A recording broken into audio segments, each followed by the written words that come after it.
take care of my boy and may God bless you. God help our movement forward.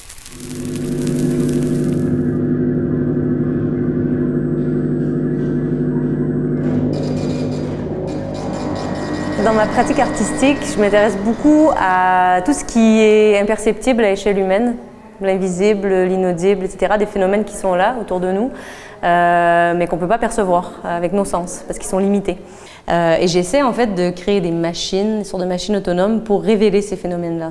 Travailler par transposition, par transcodage, pour arriver à révéler finalement la teneur de ce qui nous semble vide. Et cette fois, je me suis intéressée au rayonnement électromagnétique, donc tout ce qui est ondes autour de nous, dans l'espace, qui sont présentes mais qu'on ne voit pas, qu'on ne peut pas sentir, et pourtant qui, non seulement qui existent dans le vide qui nous sépare, mais qui nous traversent aussi.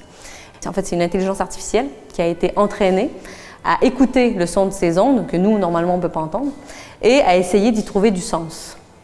Un bout de mot, une phrase, etc. La genèse du projet en lui-même est venue de la lecture d'une biographie de Thomas Edison, et où on racontait comment il s'était intéressé pendant les 10 dernières années de sa vie à la fabrication de ce qu'il appelait lui le nécrophone, une machine pour communiquer avec les morts. Et c'est un peu à partir de cet imaginaire-là, d'au-delà, etc., que m'est venue l'idée. C'est une réplique d'une roue télégraphique, mais un modèle de télégraphe à aiguille, donc qui nous permet de visualiser les lettres. On n'est pas obligé de connaître le morse pour entendre ce qui nous est révélé.